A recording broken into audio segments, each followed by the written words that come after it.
I feel like now I can handle any challenge that you bring me. And I still have weak moments, but I do think that those challenges and those experiences have changed me and molded me into who I am now.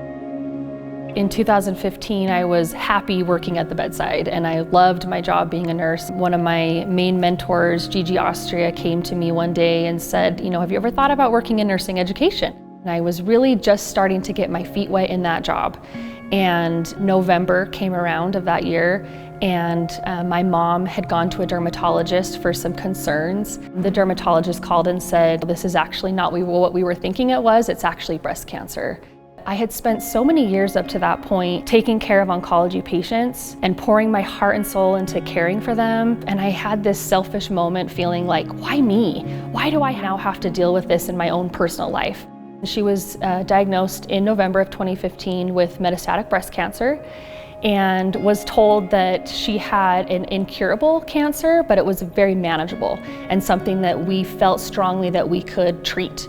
But that was at a time in my career where, again, I had just changed professions and moved into the education route and was feeling a little, uneasy in my job already because I was new. But the support that I got from my nursing directors and from the rest of my team was just amazing because I was in this new position, but I was also supported in the fact that they said, I know you have this meeting, but your mom's also down in infusion, so why don't you skip the meeting and why don't you go down and spend time with her?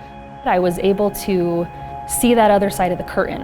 And that's the way I describe it to my nurse residents. And it really is, it's a completely different perspective than I had ever had before. And I've suddenly become that family member who was down in infusion in the chair next to my mom, waiting for her chemotherapy to finish and feeling really nervous and making sure she didn't react. And I was that family member, in the operating room lobby, waiting for her to finish surgery, watching the researchers and the providers, the scientists, the bedside nurses, helps me realize that what we do here is going to help people like my mom.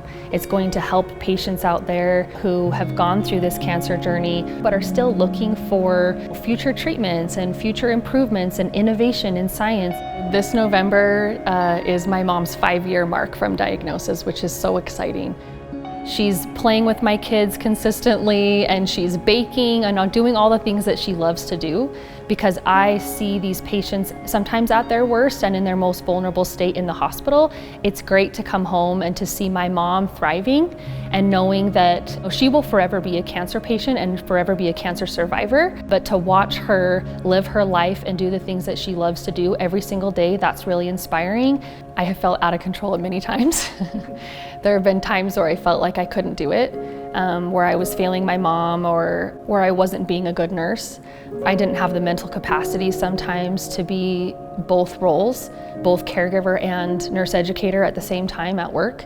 But again, with working here and knowing what we do and knowing how important it is, I think it's kept me going. And it's reminded me that the stress I've gone through and those vulnerable moments are worth it because I'm able to be there for my mom, and it's also made me better at work.